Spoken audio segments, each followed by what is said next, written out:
Hey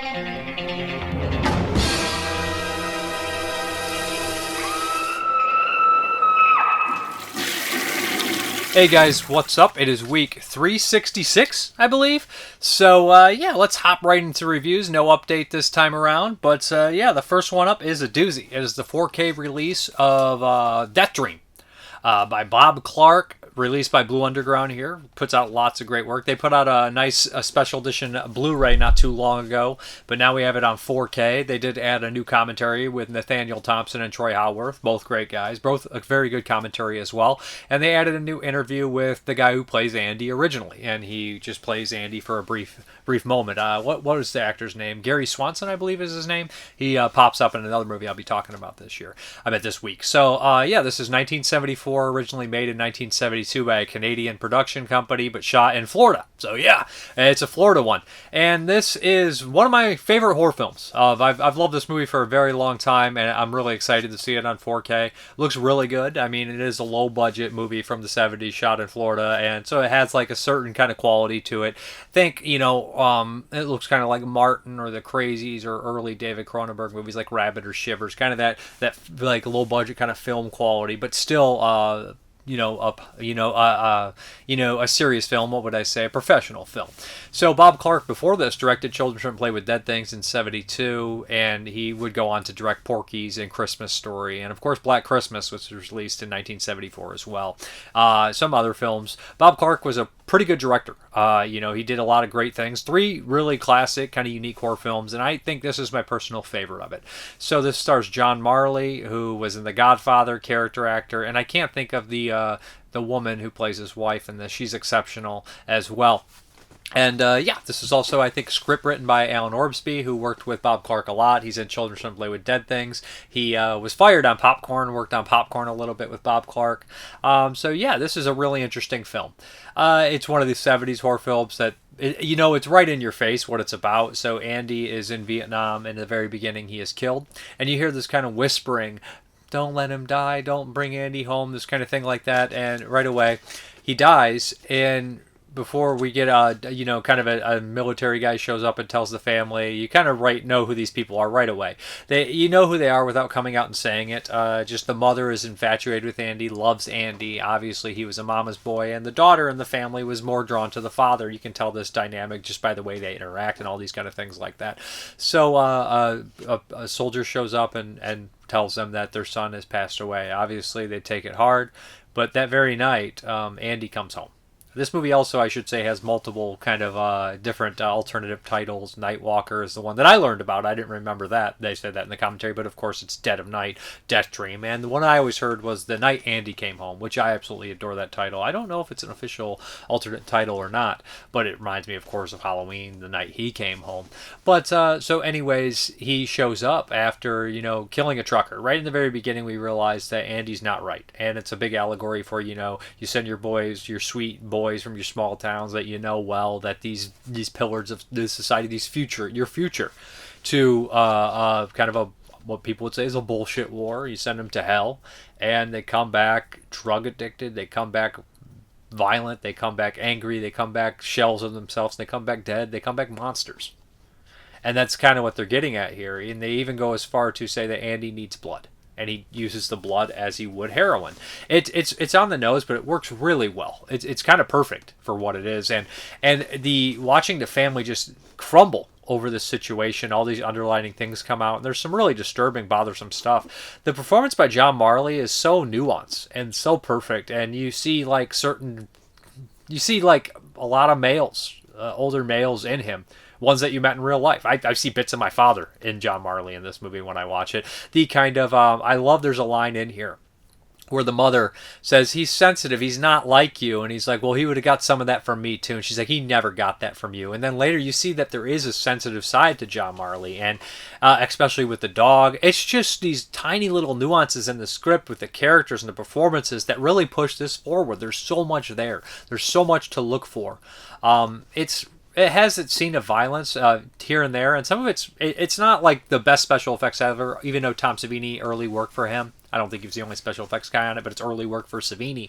It's not the best effects. It's 1974. We didn't have like the big renaissance of insanely good effects of the 80s yet. Like Rob Bottin and Savini's later work, all that stuff really hadn't come to fruition yet. Although we do have gore films with Coffin Joe and Ursula Gordon-Lewis and all that stuff, and effects for years and Italian stuff. But it's not like your world-beating special effects. They're still effective, and it's more so disturbing at what happens. There's so many good one-liners in here. My boy came home. Some boys never come home. I died for you, Doc. You should do the same. Just so much stuff that you're like, oh, wow, that's so poignant. And it deals with a lot of heavy issues. I don't think the film did well, according to the commentaries when it came out. And I could see why. The alternate names, they never really caught anybody with those names. And also, it's really downbeat. It's really depressing. It's just a movie that, you go to a drive-thru and you're probably expecting, some fun like TNA, some violence, some, B-movie or something like that. And a lot of times, they say that these movies go overseas to like France and they get discovered, like Night of the Living Dead. And I think that's probably a similar vein here. And there's something really interesting about the zombie movies made from 1968 to 1978, in between Night and Dawn. You get Children Shouldn't Play with Dead Things, Deathdream, Messiah of Evil, Let Sleeping Corpses Lie, The Child. They're all weird, bizarre films, Tombs of the Blind Dead, and they're super unique. And I pretty much love all those movies for a different reason. I feel like we're on a weird trajectory of zombie films, and I wish we would have got some more of them. There's not that many of them. There's a handful, and they're all really cool. Shockwaves is another one. But, and Dawn of the Dead, such a masterpiece. You can't argue with that. But it's an interesting kind of zombie movies in between Night and Dawn that are interesting. This has DNA you see from Night of the Living Dead, and I feel like this inspired stuff later on. I feel like this one has Carpenter in there. And there's some good camera work, especially at the very end scene, and some of the tracking shots are good. Although that Bob Clark said that he wasn't really thrilled with the cinematographer. I think he was learning in here. But there's just these moments that I see are so definition of a man going home and just yelling, I'm gonna turn, this Andy's messed up, I hate Andy, Andy's, and then he goes to the police station. He knows that his son is guilty of something, and he chickens out to protect his son at the last minute. And you're like, I've seen guys do that 100%. They talk a tough game, but when push comes to shove, when it comes to their family, they bend. They will not follow through with their word, even because it's family. And that stuff is in here. It's a depressing movie, and I really like the characters. His girlfriend, his like heartthrob that he comes back to. I feel so sad what happens to her, and her performance is really good and nuanced too. You see her kind of just like I generally hurt. There's also some really good scares in here. Andy looks terrifying. His performance is really good. Richard Backus, I think his name is Backus. And just the way he looks and when his glasses come off. There's just a lot of memorable things in this film. It works perfect that there's a drive-through here. But for the most part, I think that Deathdream is kind of like a unsung masterpiece of the 70s. I think it gets some recognition now. I think anybody that's actually took the time to watch it and kind of dissect it a little bit can have some sort of appreciation for it. But yeah, it looks really good and it sounds solid. As far as the special features are concerned, we have a slew. We have 3 audio commentaries, one with Bob Clark, R.I.P., one with a makeup artist and Alan Orbsby, and then one with Troy Howarth and Nathaniel Thompson. That one is new. It is very good. And as far as the Blu-ray disc here, we have the same commentaries, but we also have a recollection with star Anya Lifty, who used to be and writer, makeup artist Alan Orbsby. I think she was married to Alan Orbsby at the time of the making of this film. Noises for the Homecoming, interview with composer Carl Zilter, and this is a weird score, very creepy actually. Flying Down to Brooksville, interview with production manager John Bud Cardos, who went on to direct The Dark and a slew of other films. Did a lot of stuff on film. Tom Savini, The Early Years, Deathdreaming, interview with star Richard Backus, new, the first Andy interview with Gary Swanson, who is in Vice Squad, screen test with original Andy, Gary Swanson, and the way they edit this new featurette is pretty good because you see the screen test and all that kind of stuff, and Alan Orbsby student film, alternate opening titles, theatrical trailers, still galleries. Yeah, this is a great film, highly recommended, good release from a great movie, from a very good company. I love the 4Ks they're putting out. I hope they do more. I hope they get their whole back catalog and put out a whole bunch of new stuff as well, but Deathdream, great stuff. Okay, next one up is another 1974 movie, and another one shot from Florida, and another kind of popular horror director, and William Grefe. This is Impulse from Grindhouse Releasing. This is one of the only William Grefe movies I hadn't seen. I've seen the whole box set that he put out, and I haven't seen Stanley either, but I watched the entire Grefe box set, and I was kind of sad that, Impulse and Stanley weren't in there, although Stanley got released by Vinegar Syndrome, and we have this nice release of Impulse from Grindhouse.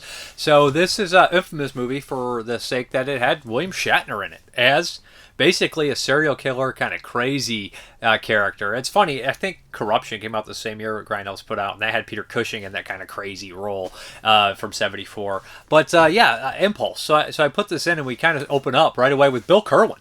And if I'm not mistaken, Bill Kerwin was the guy who's in a handful of the Herschel Gordon Lewis movies, and he's got a real good performance here. It's your kind of classic flashback why the person is screwed up. It reminds me of stories that Henry Lee Lucas would tell or something like that. So he's sitting there, and this guy, he obviously is a World War II vet. He's got the Navy tattoos or some sorts on him, and he's fooling around with this woman and he's messing around with this Japanese sword. And Grefe said in the special features, when you guys came back from World War II, they had a bunch of Nazi and Japanese memorabilia, and that stuff all ended up in the pawn shops and everything like that, swords, weapons, all these kind of things, and he bought that sword a long time ago. So he put it in the movie, and the Bill Kerwin's screwing around with the sword, he puts it away, and he goes back to the lady. He's clearly drunk. He's good in this, too. He's solid. He gets a little better dialogue than he does in the Herschel Gordon Lewis movies. Not that he's bad in those movies. I feel like Bill Kerwin maybe ended up popping up in some of the Filipino movies, too. But I don't quote me on that. Maybe something like the Mad Blood Island Doctor stuff, but I'm not 100% sure. I can't remember off the top of my head. All this shit's off the top of my head, for the most part, all the time. So what happens is Kerwin, the kid walks out and he sees Kerwin, and something tragic obviously happens, you crazy kid. And this is what scars Shatner. And as we go on, we learn that Shatner's one of these degenerate criminals. These people that drift through life and rob people. He finds rich women and kind of swindles them and dates them, and he steals all their things. In the very beginning, he's with this older woman, and he's with a belly dancer on the side, and she slaps him, and that triggers him. There's lots of really crazy stuff in here, and Shatner gets more and more unhinged as it progresses, and you see flashes into him, and he gets really creepy. And when he shows his skin, there's this dialogue with a hot dog where he talks about it, and this woman bumps into him, this overweight woman, and when he's with this trying to charm this lady, she's a little ahead of him, and he snaps on her, and he's like, "You piece of crap," and he's like, "You should be ground up for dog food," and you're just like, and then he has this hot dog, and he starts talking about it. He's like, you'd be surprised what's under the skin. And you're just like, oh shit. Yeah, you would be, because you have Shatner, he's suave and all these kind of things like that, but under the skin is something warped, it's something fucked up. You never know what you're getting under the skin, and that's just a simple little line in that. And the ending and the beginning, it plays well. It's a good movie if you like that kind of stuff, you're looking for that kind of stuff. It's probably Greffe's best film. I do like Mako Jaws of Death, and I like Whiskey Mountain, and I'm sure I like Stanley as well. I think those two are his strongest films. And what's the one with the I think it's the Grefe with the bad guys in the swamp? It's got the good cast. It's got the Chandler Davies, I think, from all the Peck and Paul movies. That's a good one too. I like that one. The something hallucinogenic, something, I can't think of it, but I enjoyed that one too. But this one is really good. And Shatner is great in it. And when you have a good performance at the lead of this, because everybody's always like, Shatner, he's just the Star Trek guy. But you're like, not really. Shatner was in Devil's Reign, small performance, small role, but good performance. He's in Intruder, the Roger Corman movie, where he plays this swindler kind of character as well. Different, though. And he's in this one. And he's good in all these movies. Shatner is a good actor. He's different. When you get pigeonholed or stuck in that kind of Star Trek thing, that's what people want you to do. But he's good. And I like him in this, and he's creepy, and he's cast well. I should mention that Harold Sakata, Odd Job, is in here as well. He popped up in a couple of William Greffe's movies, and he's got a good scene. So overall, I liked Impulse. I thought it was good stuff. I'm glad I finally got to watch it. It looks really good, too. You got to think that, Grindhouse doesn't put that many movies out, but they do a really good job. They're very meticulous. I look forward to their 4Ks that I know inevitably are coming, and I'm going to buy all of them. But as far as the special features are concerned, we have a 4K restoration, provocative, in-depth interviews with director William Grefe, Kingdom of Shatner, William Shatner Live in Santa Monica 2022, additional interviews with producer and makeup artist Doug Hobart, Flesh Feast, Scream Baby Scream, and art director Roger Carlton Sherman, audio commentary by William Grefe, haunting alternate French soundtrack, liner notes by acclaimed underground filmmaker Eox, I'm not doing that, hours of rare cinematic treasures from the vaults of William Grefe, still galleries and trailers, and more. There's also a 15-minute making of, which is nice, kind of summarizes a lot of the stuff that he says in the commentary. Overall, Impulse, great movie, great release. I would recommend it, checking it out if you haven't. If you like these kind of, psychological horror movies where you get like a good actor just kind of being fucking crazy, which I love that shit. I'm all about it, even though a lot of them seem the same. But I've always enjoyed them. I've always enjoyed seeing actors kind of go unhinged. Okay, next one here is a French film, and this is Pandemonium. And I had not heard much about it, so I put this in, and I was like, okay, let's check this out. Arrow usually does pretty good contemporary films when they put them out. So this opens up, and it's basically kind of like this guy gets in a car accident on the side of a cliff. The snow's coming down. It's really beautiful, and he's kind of confused. He's like, I'm unharmed, even though his car is totaled. And the guy on the side of the road, there's another guy standing there, and he looks completely unharmed too. And he seems more calm, a little bit more like he knows what's going on. And eventually, he realizes that, they're dead. They both realize they're dead. The other guy's talking. They have this conversation about everything. And two doors open. One appears to be the door to heaven, where there's nice music playing. And one appears to be the door to hell, where there's kind of just sounds and not trumpets, but, boom, boom, boom. Kind of like whatever you would think is happening in hell. So they start to talk at first, and there's a couple little twists in this I won't give away, but we're going to kind of see what happens when we go to hell. I'm not going to say who or why or what, but we kind of get a glimpse of hell. I love the rendition. It's gorgeous looking. There's CGI, but the CGI is really well done. And what happens is we kind of get a little vignettes, and they're long. And I realized afterwards, I was looking up the director's work, and these are shorts he shot over the last couple of years, and they're kind of put into this, is my understanding. And they're kind of long. They're like 30 minutes a piece, maybe longer, 40 minutes in the first one. And essentially, he goes into a Beyond-style world, where it looks like the painting at the end of the Beyond, or in the beginning, in the entirety of the Beyond, the painting on the wall, where all these people are laying in this abyss, on the ground, and it's dusty, and there's a fog, and it goes on forever, the abyss, So he goes to one of the bodies and touches it. We have this weird, crazy fucking story about this little girl who has a lot of psychological problems, and she lives in this big mansion with her parents, and she obviously has done some bad things, and she has a friend in Tony, and Tony is deformed. And the performance by Tony is excellent, and the little girl, but the interactions between Tony and the little girl are scary, and you kind of realize that it's got to be one of two things, or pretty much what's going on. But it's an interesting, bizarre story, and very uncomfortable, if that makes sense. The next story feels like it would be out of Morris County or Family Portraits or something along those lines, in that kind of vein, right?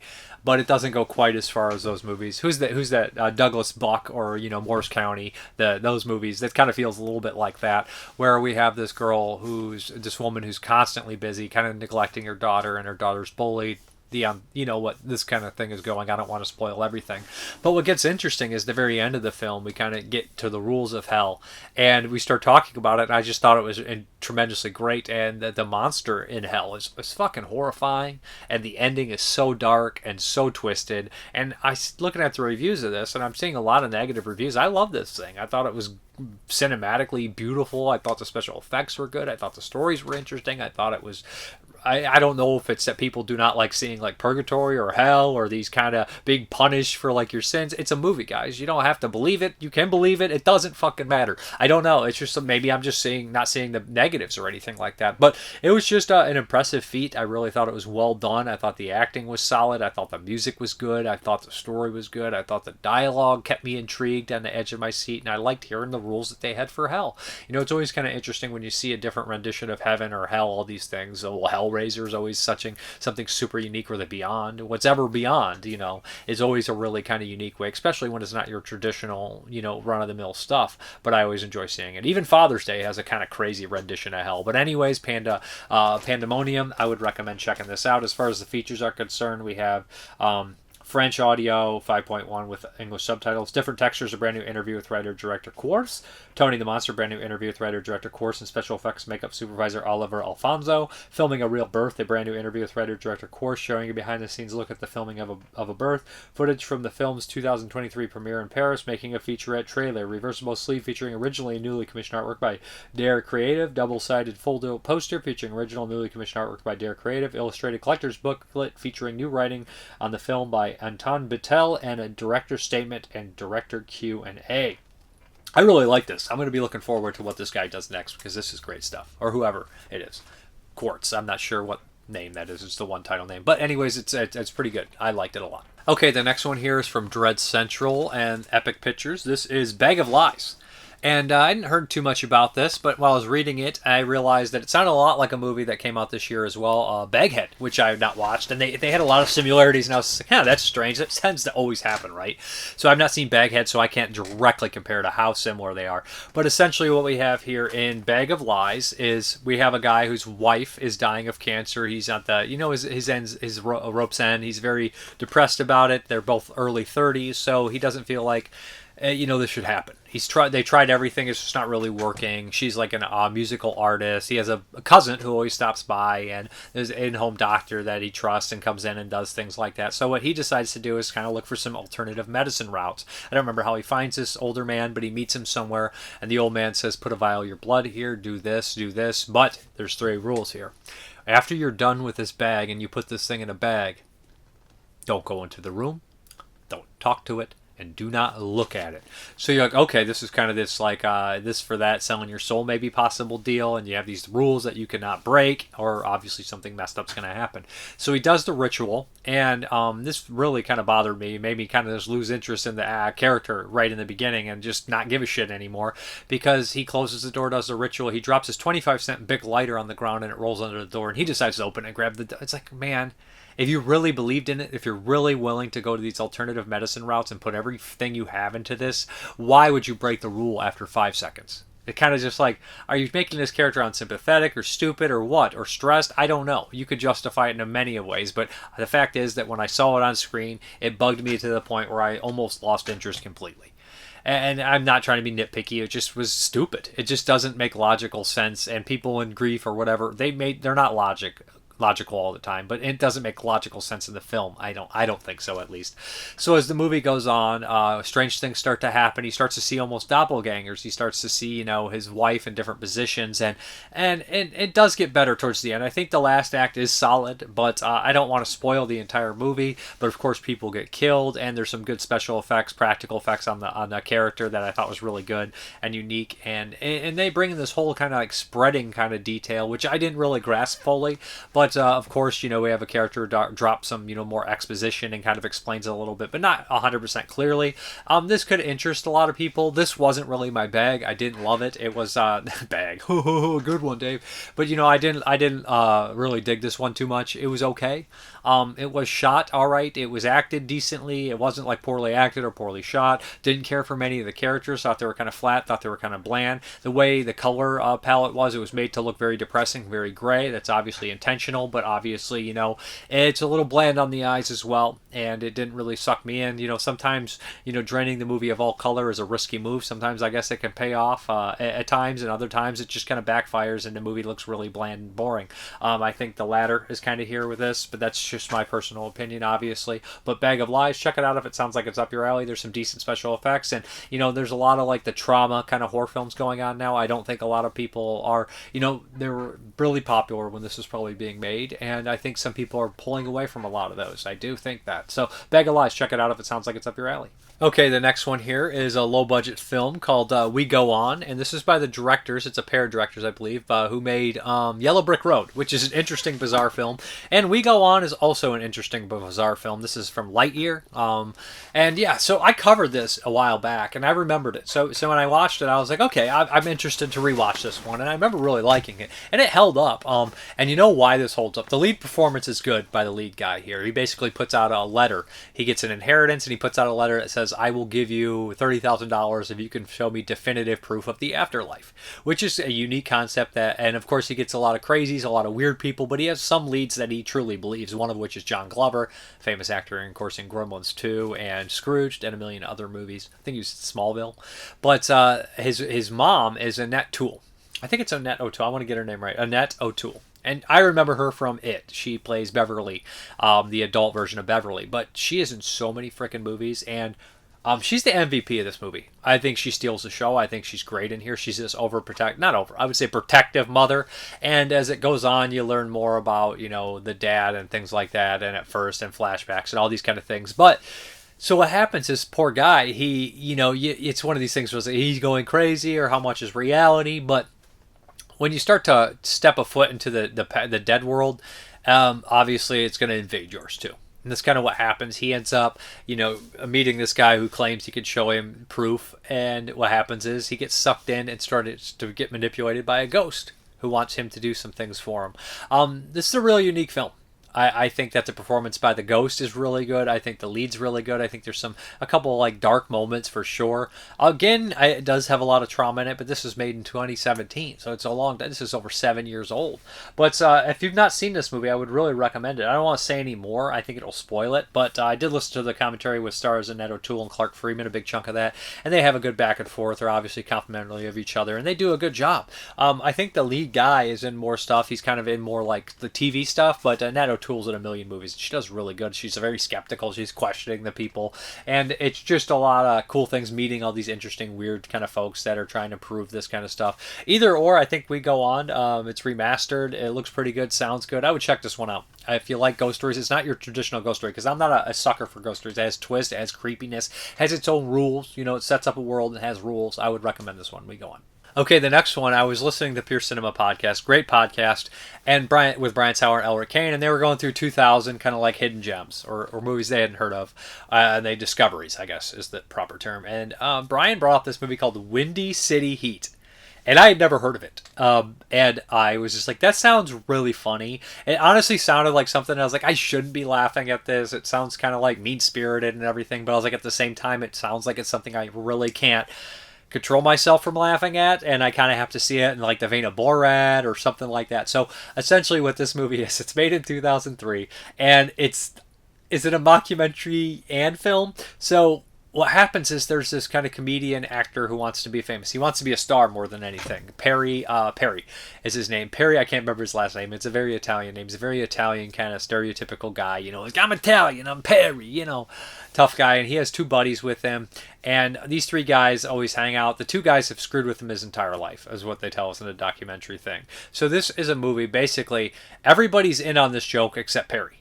They basically set up a whole fake film production for him. Bobcat is the director in the movie, and he directed the movie himself. Bobcat Goldthwait, who did a bunch of great movies, acted in stuff and directed stuff. He's in Scrooge. Hey, I mentioned that earlier. And he directed some movies like God Bless America and Willow Creek and things like that. So essentially, Bobcat is the director of this movie in and outside the fake movie. So Perry doesn't know it's fake. It's all fake. He's not very smart. And as it goes on, you're like, this is kind of fucked up, really, that his friends are doing this and all these other people are doing it and getting involved. And then you start hearing Perry talk behind the scenes and interact with people, and the stuff he says is just, he's not a great guy. I mean, he's not exactly the nicest guy in the world, although it's still kind of fucked up. But as you go on, they start to kind of plant these seeds in Perry to get him to do things later on that are going to pay off to make like actual good points in a film that would happen. And you're just like, I can't believe they're doing this. But Perry's not a great actor, and they put him through so much. And a lot of times he rolls with the punches better than a lot of people would. I'm surprised. But they just fuck with him every possible way you can imagine. There's a wardrobe scene which is brings out some of his homophobia. There is a scene involving a dumpster, and they just completely make him miserable. And I don't want to spoil a lot of the gags, but it's just all around incredibly embarrassing for Perry, and he loses it so many times. And as Brian said when he on his podcast, when he gets mad, he does the Sam Kinison voice. He gets real high pitched, like that. And there's so much of this movie where I was like, I can't believe I would lose it. If I was him, I would lose it. But you never get, most people would not believe this. They would be like, there's so much shit that's so obviously fake to him and just completely insane. And he doesn't catch on. His ego must be huge, but at the same time so delicate and so fragile and just so defeated. And you're just like, this is so fucked up, but so funny. I have not laughed this hard in years. Windy City Heat was one of the funniest damn things I've seen forever. Perry is such a character. Like him or not, he is entertaining as shit on screen. It reminds me of the times when you go back to that kind of shit like Yucko the Clown, although not as fucked up as Yucko the Clown, but you guys remember that kind of stuff, right? That was real, though. I mean, he would just go around the streets and insult people, and they'd flip out on him. Just that kind of stuff, it definitely comes from that era. If you remember that kind of era of comedy, or like Borat, it's in that vein. But it is fucking hilarious. Windy City Heat, I'd love to see a Blu-ray. I would definitely buy this. Day one buy. Perry is a weird guy. His friends are weird. There's so many good gags in here, and the more I spoil, the less funny it will be. But check it out. It's really good. Now let's get to those 1982 movies.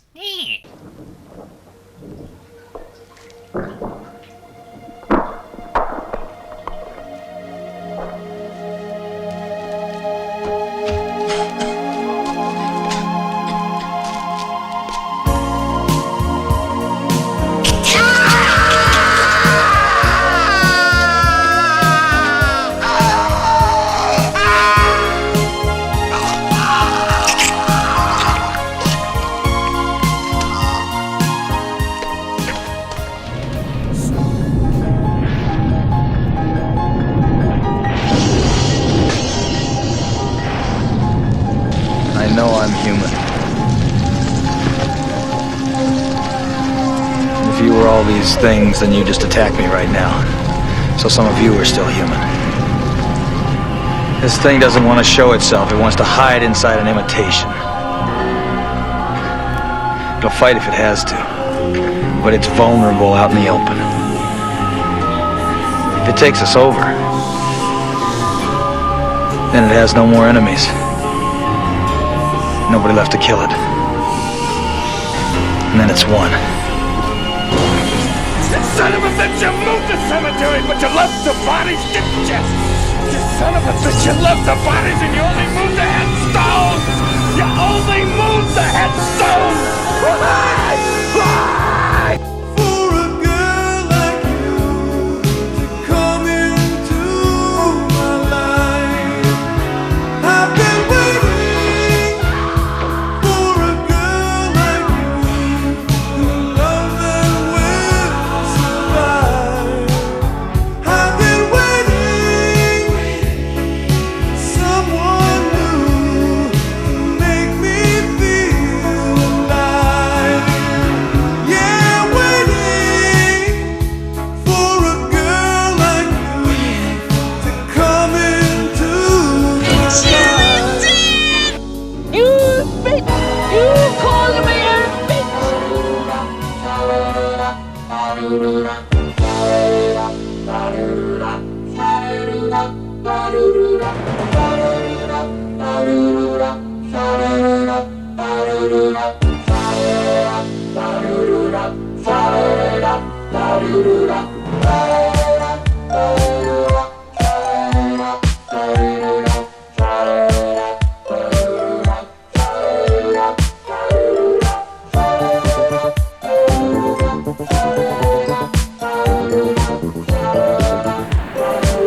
What's in the basket?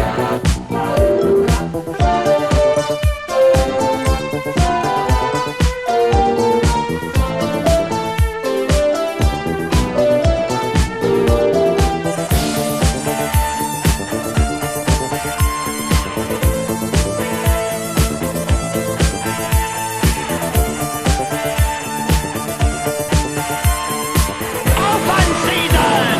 How do we know she is alive?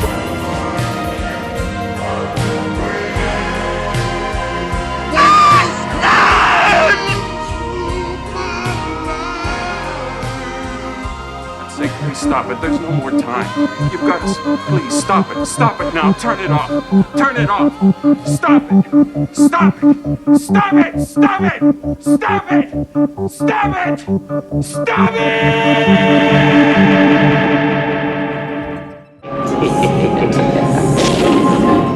All right, I'm going to be honest with you guys. I kind of had a rough go at 1982 movies this time. There's not that many great ones. But let's start with a really, really fun one. This is Raw Force. This is a Vinegar Syndrome release. This is one of the first releases I bought from Vinegar Syndrome, first Blu-rays.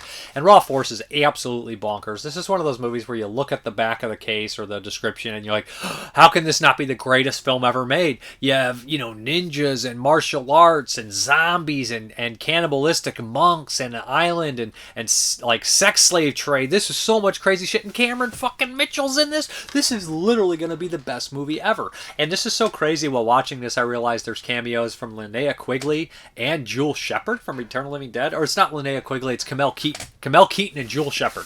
from Return of the Living Dead. So it's Kamel Keaton and Joel Shepard in the same scene, in a party scene, both nude. Well, I was just like, that's insane. That's rare. That's crazy.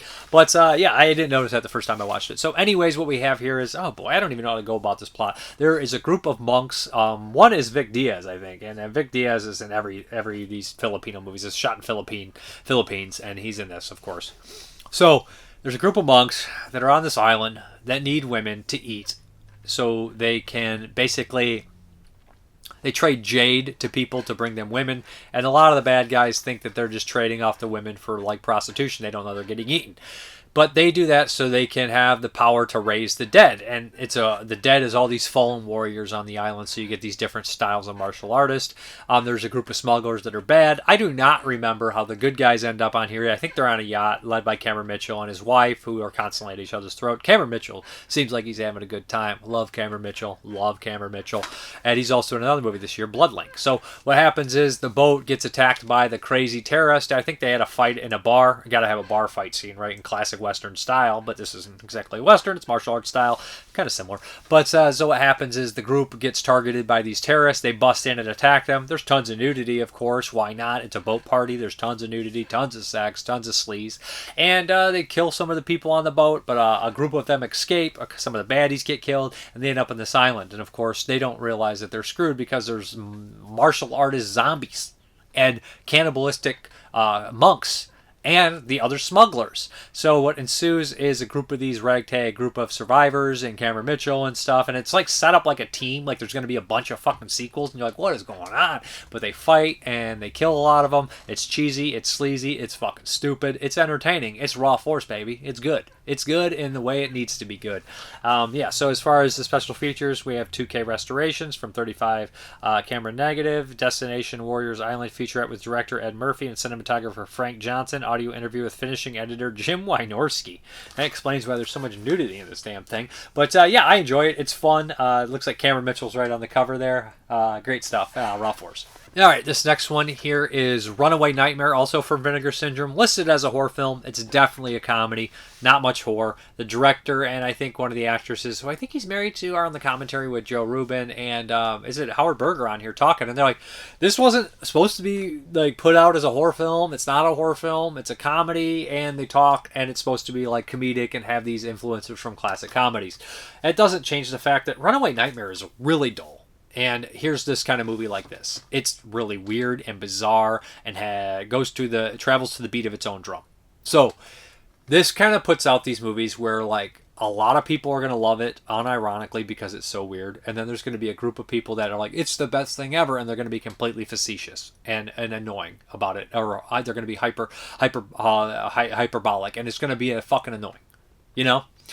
So like literally this is one of these movies where it's like a midnight movie where it's just like so bad it's good to some people, so weird that it's good to some people, and then some people will just find it overall good. So what happens is we have some bug farmers. We have these two guys, one of which is the director, editor, writer. He did fucking everything. I think he's the editor.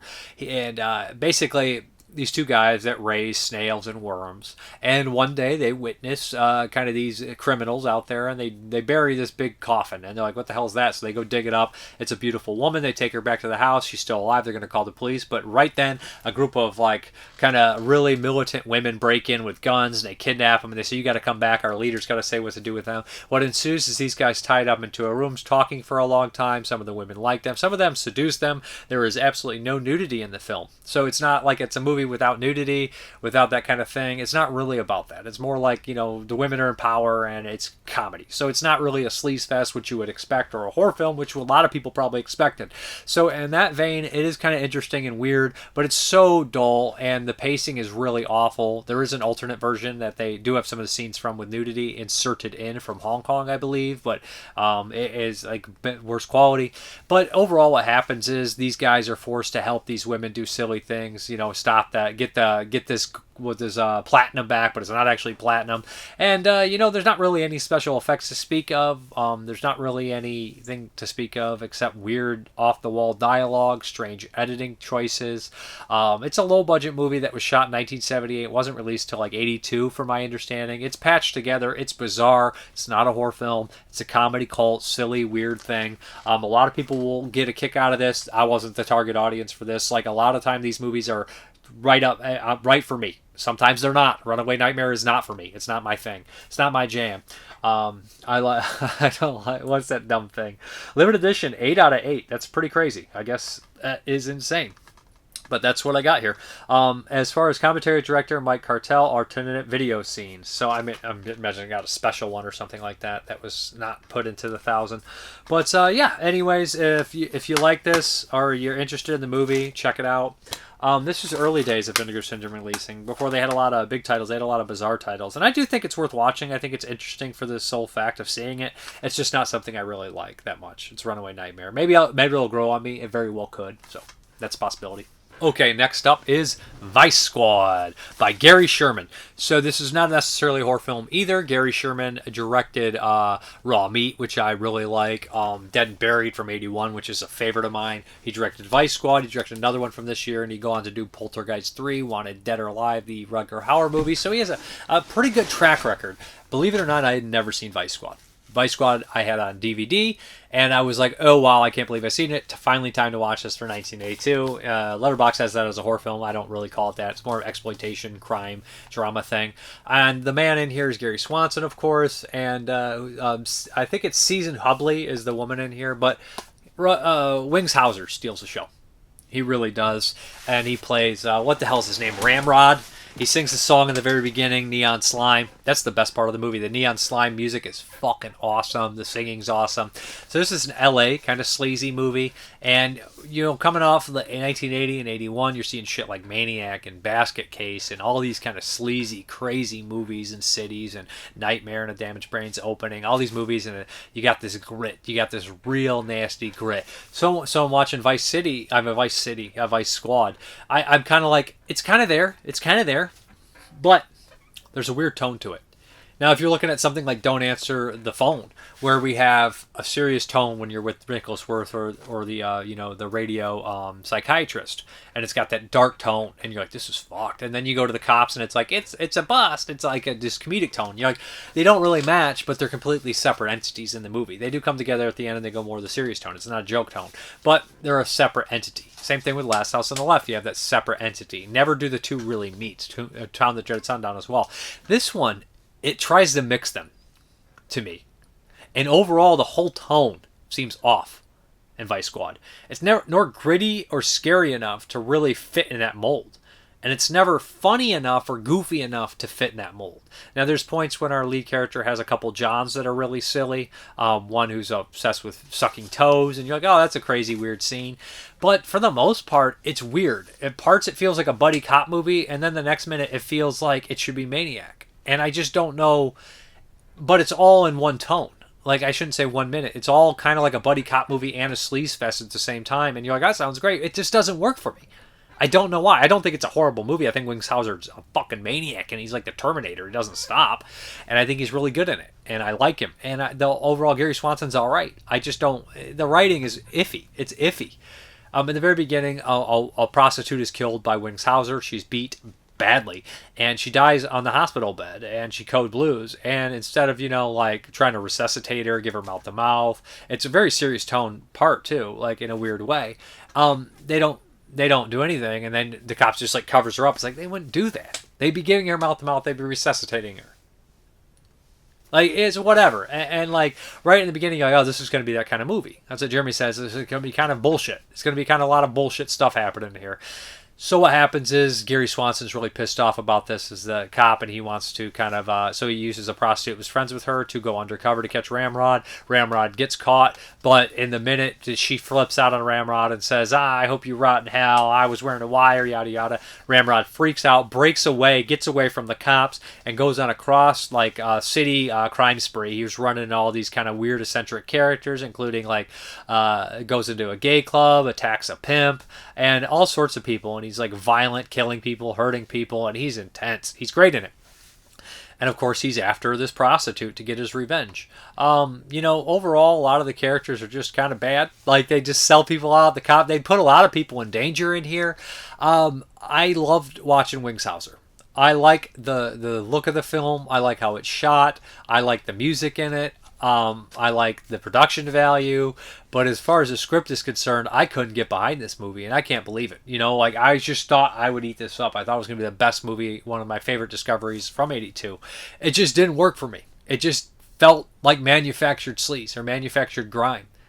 And I don't know why. They needed like a Randy Jurgensen on the set of this movie. Or, it's so hard. LA sleaze, I guess, is a lot different from, New York sleaze, which is I'm used to. But at the same time, I just don't think Vice Squad worked as well as I thought it was gonna. It doesn't mean it's a bad movie. I think that the performances, for the most part, are really strong, and Wingshauser kills it. But as far as the special features, we have a 4K scan, audio commentary with director Gary Sherman and producer Brian Frankish, interviews with Gary Sherman, which is super long, Brian Frankish, and actors Gary Swanson, Beverly Todd, and Michael Insing. Location featurette, audio commentary with Gary Sherman. So a lot of these are really long, like over an hour, and they say a lot of interesting stuff talking about the movie, and I learned a lot. But you know what? I really wanted to love this. There's a pair of cops, like comic cops, that are just they're shittiest actors I've seen in the movie. Like, I should mention, there's like these comedic cops, and they just fucking suck. Their lines are weird. They're like, "Go blow, you're a butthole." I'm just like, what the fuck is this, Ninja Turtles? Like, that shit is just bad. It just doesn't fit. They suck. Their characters suck. I'll just leave it at that. They annoyed the shit out of me. They don't fit. The movie should have killed more of the cops, honestly. It shouldn't be so precious with the cops. I know I can't. If it's gonna like break the comedic stuff, like, I mean, if it's not gonna come across realistic, you might as well have fun and go crazier than you did. And it's crazy, but it's not crazy enough. If that makes any sense for how bullshit it seems. Okay, next up is another one from Gary Sherman, and this is a TV movie he made, more sci-fi than horror, and this is The Mysterious 2. It does have some horror aspects in it, and this was a TV pilot originally made, and what happened is it obviously wasn't picked up, so they made it into a TV movie. As far as the cast is concerned, you'll have Robert Englund is in here, who worked with Gary Sherman in Dead and Buried. Who else pops up here? Jerry Harding from stuff like Wolf Lake from 1980, good character actor. A lot of good character actors. Let me think if I can think of any of the other ones that pop up in here. Oh, one of the main Mysterious 2 is in Nightmare on Elm Street 3 and Mommy Dearest. She's kind of the bitchy, kind of older doctor in Nightmare on Elm Street 3. And the kind of nice doctor in Mommy Dearest. So, there's a lot of people in this. I know I'm missing a couple for sure that are just slipping the top of my head. Probably the leads in this are all somebody's. So, essentially what happens is we have this narration where this character's kind of talking, and we realize he's like, I didn't know this was going to happen. But essentially, we have Vic Tayback is in here too. I think he's in Beverly Hills Body Snatchers. I think he's in that movie, which is a really silly movie. Plays a mobster, if I'm not mistaken. But Vic Tayback is a reporter in here. So what happens is he's obsessed with this kind of traveling group, these two that appear out of nowhere, seemingly nowhere. They end up going to this old abandoned missile silo or something like that, nuclear power plant. I can't remember what it is. I think it's a missile silo or a pad launch for like I don't remember. It's something like that. But essentially, they show up there mysteriously. They are the Mysterious 2. And they start to kind of lead forward, and they start to collect people, almost like a cult. And they're calling people forward. They have these weird kind of tricks that they do. And Vic Tayback thinks it's all fake bullshit. What happens is this main guy narrating, his girlfriend gets caught up into the cult, and he's trying to pull her out. And he ends up going there, and there's this big kind of event circling. There's the sheriffs going through, and all these kind of people to check it out. And what happens is a lot of them go in the tent to see what's happening, and they completely disappear. And nobody knows where the hell they went. We kind of fast forward and realize that they're kind of like stuck in this desolate place, and they have to survive all these things. And I don't want to spoil anything after that. It's kind of interesting. There's a lot of good character actors. Like I said, this is obviously setting up for a TV series. And once that became apparent, the movie kind of lost its steam for me when you're like, okay, this is setting up for bigger things that we're never going to get. It's kind of a letdown. I think that the acting is pretty solid. I think that the story doesn't go far enough. I don't think it really has a conclusive ending, which hurts, obviously. But I think it has some interesting aspects to it that just unfortunately can't really go anywhere because of what happened to it. But The Mysterious 2 is worth watching. I think the first act is really solid, really intriguing, but after that it's kind of loses steam as it progresses until it kind of just fizzles out. It's not horrible, but it's not great. It's The Mysterious 2. Okay, next up is an Italian film called Don't Look in the Attic. Of course, one of the Don't Look movies here. So, yeah, this is a bizarre one. In the very beginning, we have this big fight between what seems to be a menage a trois, not menage a trois, but like a three-way kind of love triangle, possibly. But you don't really know. And it's this big mansion, and these three people are fighting, and of course, a couple people end up dead. We kind of fast forward, and we have this inheritance. We have these two guys show up, and a woman, and they're told that, I think they're basically the woman is a cousin. These two are brothers. They don't know each other. They never knew each other. They were given away at a very young age, and they all have to inherit this house, but it has a bunch of crazy rules. Very gothic, right? They say you can't sell the property. You have to live at the property. A bunch of expenses are paid for, yada, yada, yada. All this stuff here. So as they move in, there's a strange kind of butler there that they don't really trust. He's sneaking up on people all the time. There's going to be strange nightmares. One of the guys is already married, and, they're trying to have a kid. All these kind of things like that. People start having nightmares and visions. It's very typical. But what happens is we realize that this family has a long curse, and that's why they were given away at birth. There's a family cemetery with everybody that's been buried there. Overall, this is pretty decent. I like the nightmare sequence. I like when people get picked off. It's not gratuitously violent or anything like that. It gets kind of incestuously weird, but overall, it's decent. It's a solid kind of gothic horror movie about, hereditary horrors and gothic kind of mysteries. So it is Don't Look in the Attic. I know it's got a bad rep. I would like to see it remastered. I think it would help this one move forward. I can't remember. I think Cipriani did the music. I think he's involved with the soundtrack. I remember seeing his name and thinking the music was really solid, and I was like, holy shit, he did this? So this movie kind of feels like it's forgotten about or hated because probably the quality is so low, but I enjoyed Don't Look in the Attic enough. It's pretty decent. Okay, next up is the Patreon pick, and I can't remember who picked it, but this is Cube by, what's the director's name? I'm going to feel terrible if I cannot remember his name, honestly. It's going to be something so annoying when I see it that it'll drive me crazy. Where is it? Seriously. Vincenzo Natali, there it is. I know he did Splice, and he did In the Tall Grass, which I love In the Tall Grass, with Patrick Wilson losing his fucking mind, and it has been probably 22 years since I've watched Cube. I think I saw it probably in 2000, somewhere around that time. And I remember liking it, but I don't think I really grasped the concept. And I always use it as reference points to being a precursor to Saw and these kind of things. I'd always say, like, Cube, Evil Dead Trap, and those kind of movies are just kind of like the Japanese films. They feel like they're made before Saw, and Saw kind of lifted from all those kind of different movies. And I still stand by that. So I think Cube is great. I had not watched it, and it held up really well. So what we have here in the very beginning, Julian Richings wakes up, and he's in this strange environment, and he gets cubed. I'll leave it at that. He's in this cube. So what happens is there's a group of characters, and they all wake up in this giant room. And it's very weird, and there's doors on the wall. And before long, they realize that each door is kind of booby-trapped. They're hearing weird sounds move through.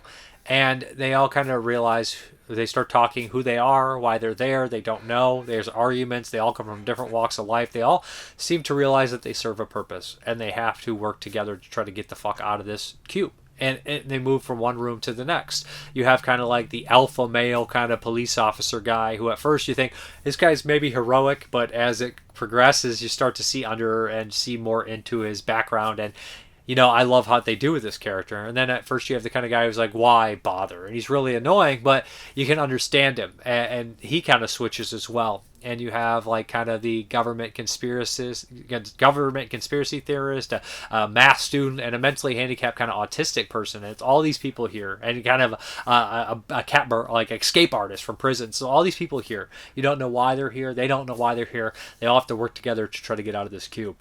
And of course, it's sci-fi, but it's horror too. And they start turning on each other, and we start kind of learning more things. And they have these really interesting conversations about what happened here, and these realizations and everything. I think this is better than Saw. I think it's better than I've only seen the first two Saws. I like Saw 1. Saw 2 I'm not a fan of. And I think this is immensely better than the Saw movies. I'm sorry. I'm sure I'd like the sequels to Saws.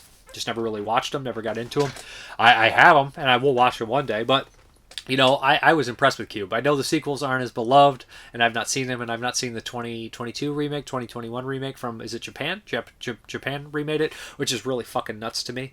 But no, I was really impressed rewatching this. I thought the performances were good. I thought that the way it played out, everything was good. There is gore sequences when people get killed. Like, the more I say, the more it spoils.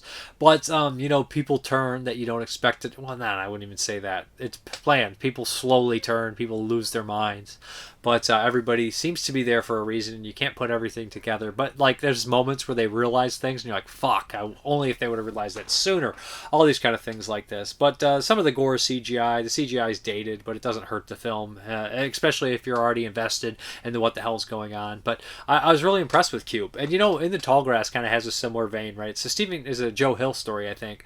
And, and it's kind of like trying to get out of this maze, trying to get out, figure out what the hell is going on. So it kind of seems to be a little bit of his MO, or something he's very good at, this director. I need to watch Splice. I know he did a couple other movies as well. Maybe he's probably worked in TV as well, but he's just a good director, solid director. Cube, I think, is underrated. I know people talk about it. I know people have seen it. I know it had 2 sequels and a remake, but it's just not as beloved as it should be. I really think it's kind of a movie that still doesn't get the love. So check it out, Cube. Questions, comments, concerns, all that jazz. Sandwich. Give me a sandwich. This is crazy. I just found your channel again after 15 years. This is such a trip. I remember finding you as a recommendation from Jar Shut and Live Fast Diarrhea. It was such a different time. Your outro hit me with so much nostalgia. I'm glad you're still making reviews and showing your collection. Thank you, man. I've not heard from those guys in years. Nick Moore from Belgium. Dr. Jekyll vs. the Werewolf looks like a very fun watch, but which beast is mightier? The beast science created or the magical beast? A question to put your local philosophy department, right? Ask your local philosophy department, right? I guess, I'll write my congressman. Which monster would you want to become, a werewolf or a Mr. Hyde type creature? See, the point is, I think Mr. Hyde enjoys his carnage. He remembers his carnage more so, while the werewolf doesn't. So I guess I would want to be the werewolf. I think you get more benefits from that, honestly. Did you ever give a teaching assistant hell during your school days? Of course I did. I sure did. Nothing like female teacher students in front of the students, of course. I kind of feel bad about it now. Yeah, I was a fucking asshole. I think most kids are inherently jerks in school. I do impressions of the teachers. If there's something weird about the teacher, I'd do the impression of the teacher, try to make the other kids laugh. Or I had ADHD younger in elementary school, so I was just completely down in the office all the fucking time, disrupting the classroom, big time. And my mom was my math teacher, so which is funny. I didn't go to her schools, and her mom was a music teacher, so I've come from a line of teachers, and I still made teachers' lives a living hell, because I'm a bastard.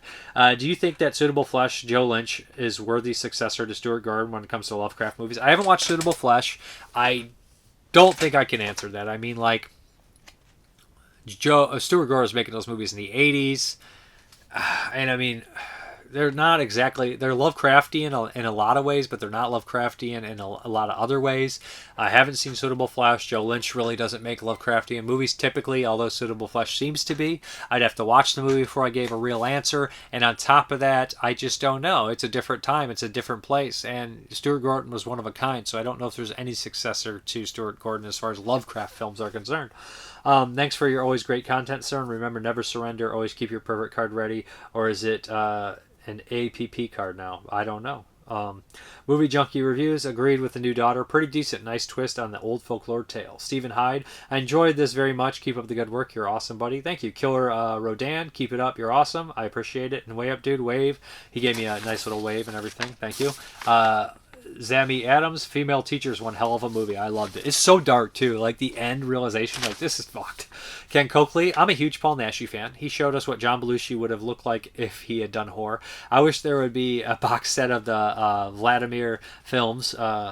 I had both Naschy sets from Scream Factory. I believe they're at my sister's house while I work on getting better. One of the things I really liked about Naschy was that he got it. His films are reflective of the Universal horror films. When he's the Wolfman, it's a mask and gloves, but he sells it. I like that. I like that he subscribed to Don Coscarelli's theory that fog in a cemetery at night makes for a good horror film. I love that too. Dr. Jekyll vs. the Werewolf is actually kind of funny in some parts. Early in the film, he tells one of the characters in A Midsummer's Night's Dream, one of the characters turned into an ass. Make sure that doesn't happen to you. The others were shocked, but I would have laughed my ass off. I also got a kick out of the 3 guys. 2 of them were old men, clobbered the character whose name I forgot, then tried to essay the blonde. Should have ran.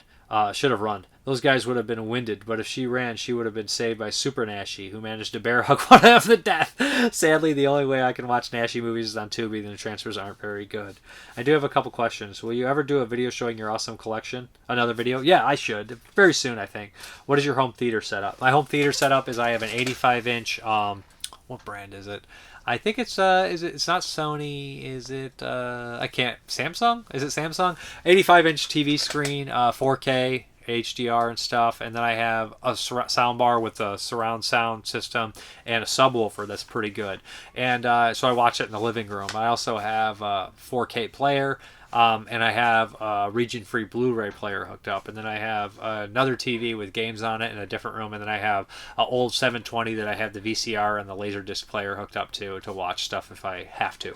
But that's kind of where I'm at. Appreciate you asking. I appreciate all the questions and comments and concerns, everything, guys. So I'll see you next time. All right, guys, thank you very much for watching, and as always, have a good one.